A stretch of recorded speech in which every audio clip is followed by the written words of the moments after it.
kasong graft, plunder at technical malversation. Ayan ang mga kasong inireklamo laban kay dating Finance Chief at ng Executive Secretary Ralph Recto at sa dating Presidente at CEO ng PhilHealth dahil sa paglipat ng bilyong pisong pondo ng PhilHealth. As I said earlier, this involves public funds, and these public funds are reserved for PhilHealth, and these reserved funds for PhilHealth were returned by the order of the Secretary of Finance, and this will be used for unprogrammed appropriation, which we may probably think about flood control and others, and we believe that these are violation of our laws.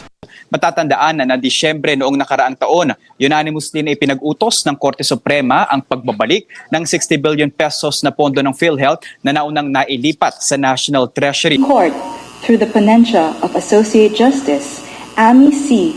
Lazaro Javier, unanimously ordered the return of PhilHealth funds previously transferred to the National Treasury in the amount of 60 billion pesos and permanently prohibited the transfer of the remaining 29.9 billion fund balance.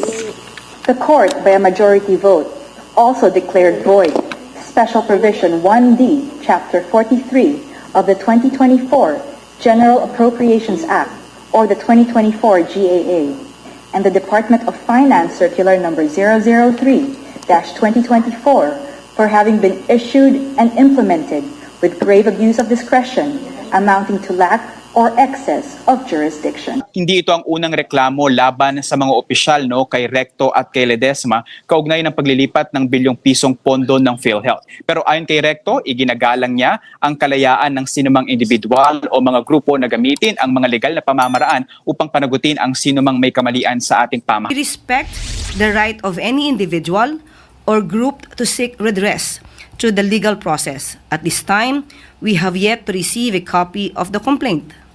To reiterate, no less than members of the Supreme Court have already opined that no criminal liability can attach to the Secretary of Finance, now E.S. Recto. Pero sinundan ito ng kanyang paggiit ng kanyang kawalang kasalanan dito sa paglilipat ng pondo at Korte Suprema na daw mismo ang nagsabi na in good faith ang paglilipat ng pondo na ito. At ayon pa sa kanya, ibinalik at dinagdagan pangaraw ang pondo para sa PhilHealth upang mas mapagsilbihan ang ating mga kababayan. Mahalin mo!